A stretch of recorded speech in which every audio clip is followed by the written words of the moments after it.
We're not gonna be no whining bitch ass. State tag. That your clan? You going to KKK? I fucking dick shot at him! Oh my god! Who?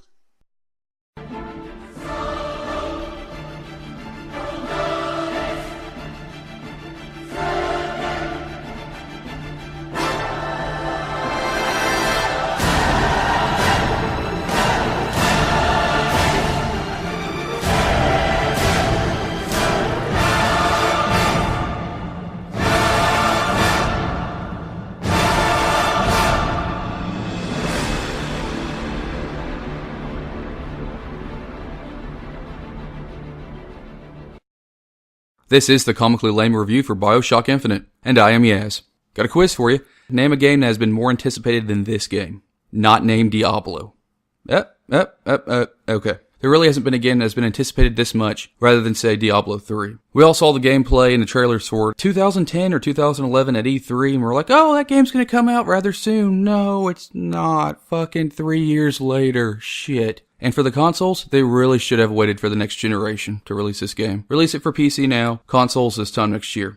This generation of consoles cannot carry BioShock Infinite. It does it no justice at all whatsoever. PC, absolutely fucking gorgeous. Gorgeous. There's a scene at the beginning of the game when you finally get to Columbia, which is the Sky City. That's where the entire game takes place, basically. The only way to get into the city is you have to get baptized. You get baptized, you go in, you go down this like elevator shaft looking thing, and you see the city for the first time, and you're like, holy fucking shit. Holy fucking shit. It's gorgeous. Computer, gorgeous. Xbox, from what I've heard and seen, laggy as hell. It just can't keep up with it. It needs to be for the next generation of consoles. I was playing it on high with fraps going, and it was smooth, flawless.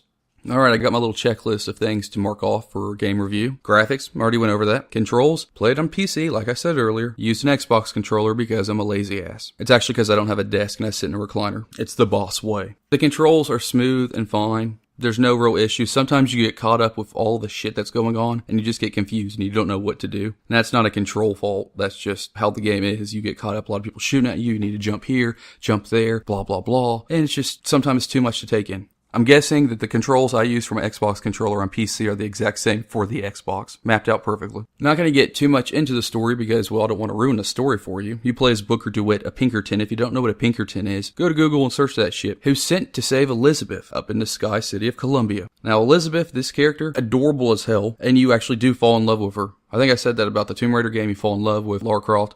Actually, in this game, you really fucking do. You fall in love with Elizabeth. The way they modeled her, the way they made her, adorable. Not annoying at all, not an annoying voice. Her facial expressions, very, very cute. And that's basically the whole game. You get up there, you have to find Elizabeth, and you get the fuck out. Sounds simple enough, but there's a lot of stuff going on in between that. The game's about 10 hours long, depending on what difficulty you play. If you play in a 1999 mode, or 98 mode, I think it is. Yeah, just try that out. I was playing it, I was like, oh, this doesn't feel real difficult, and I'm dead.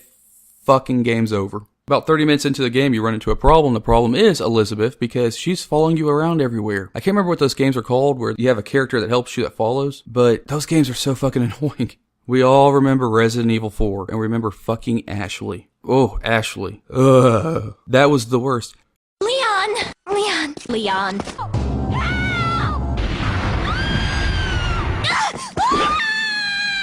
Leon, over here! Leon, help! Bitch, go hide in that dumpster. I'm gonna go kill people. You just get killed anyway, okay? Just hide in the dumpster. Fuck you. Nothing like that. Elizabeth is nothing like that. The game is more enjoyable with her as your companion. She takes care of herself. You don't have to worry about her dying. She won't. She helps you out more than anything. Need ammo? She's got some for you. And it's not like she has a massive stock of ammo and stuff like that. No, she just finds stuff. It's like, oh, she found 7 rounds for my machine gun. She tosses it at you. She goes, Booker, here. Her being a companion? Great. So she can help you out with the combat. She opens these rifts. You have to select which rift you want. Sometimes it's a turret. Sometimes it's an ammo cache. Sometimes it's a medkit cache. And that's pretty awesome. You can change them in whatever you want. Oh my god, you're about to die. Open up a medkit cache. Or if you're about to die, she can toss you some medicine. Least annoying character ever. She is great. The story is flawless. It doesn't rumble on. Like with Tomb Raider, if you played that when I reviewed it, you care about the character and then halfway through it turns into Gears of War 3 and you don't care anymore. You care about Elizabeth. You care about the storyline. And there's a big twist, like in all BioShock games. The combat is great. The combat's fun. You get these vigors. It's a drink. You get the vigors, and you can pick people up off the ground, shoot the fuck out of them. You can send crows to go attack them, or shoot fireballs, take over bad guys, take over enemy turrets. They'll shoot for you. Fuck it. Electric bombs you can plant. But really, the only ones I used was the bucking bronco and the one that allows you to take over enemies and enemy equipment. So you'll find the ones that you like, and you'll be good. You get all of them basically halfway through the game. The game is racist. Woo! I mean, it's not purposely like, oh my god, this game's racist because they were trying to be racist. Or this game's racist because the creators are racist. It's racist because it's the time. The game's set in the early 1900s. If you see these little booths, plays a little movie for you, go to those. It explains the entire city, how it came about. Explains all the wars that were going on at the time and the battles. And because it's the early 1900s, it's a lot of racism. At the beginning, you're supposed to throw a baseball at a white guy and a black girl who were dating each other. And they have Nazi, German, stereotypical Jew things. They have Native Americans being all red and having big noses, big eyes and stuff like that. They got the Chinese, who are obviously yellow in the game and have squinty eyes and buck teeth like Tojo. Those aren't actual characters in the game. Those are cartoon cutouts that you see and stuff like that. So there is that fun little racism thing in there, which is not really fun, but it makes sense for the time. You're kind of like, ah. There are actually some bosses in the game too. They're called handymen. They're kind of hard, but they're not overly hard. The game doesn't do a lot of the impossible where you're playing on hard or normal, and then you get to a point where you have to keep replaying it. You don't have to do that. You'll die a few times, but you'll end up beating it.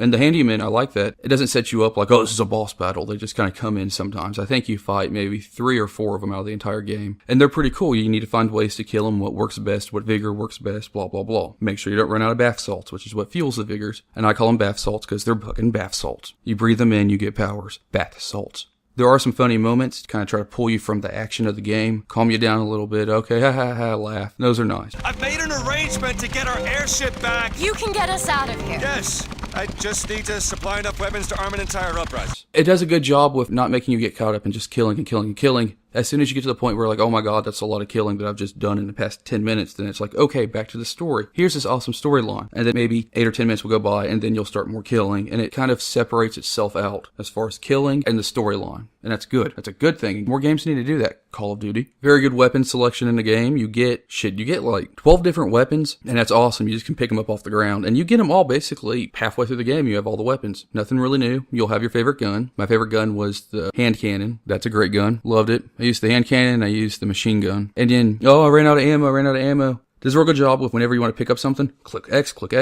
over dead bodies, click X over dead bodies, click X over dead bodies. You pick up their ammo, you pick up whatever they need, done. You can run into a house or a building or something like that and pick up food off the ground and restore your health. And if you pick up cigarettes, you get extra salt and extra health. What? About time they told the truth about cigarettes. That shit's healthy as fuck for you. You have these machines that you can go to. They cost a little bit of gold. If you're out of gold, usually Elizabeth will toss you some gold. And you can refill your ammo. You can do upgrades to your guns. You can do upgrades to your vigors. You can refill your salt.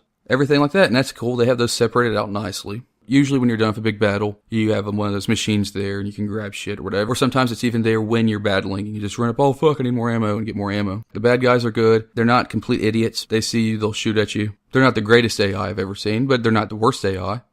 The one problem I have with the game, there was one problem, the ending of the game. A lot of people liked it. Yeah, there's a twist, and it's not necessarily at the ending of the game that there's a twist. It's in there, not at the end, not in the middle, but it's in there, and you're waiting for it, and then you forget about it, and then boom. Holy shit. And it's a good twist. But when you get to the ending, you don't know you're at the ending. There's no action for the last 20 minutes of the game. It's a lot of talking, which is fine. I like that. I like talking. I like ending the story. I like a good wrap up. I don't like blood and guts and then the game's over. But you don't know that you're at that final boss battle, really. Kind of think it, but you're like, okay, there's something else coming. And so the final boss battle, quote unquote, because it's not an actual boss battle. There's no one big boss. It's a list of things that you have to do. But the final action ending, before it gets to the real ending, I didn't like it one bit. I really did not. And that's the only thing that took me away from the game.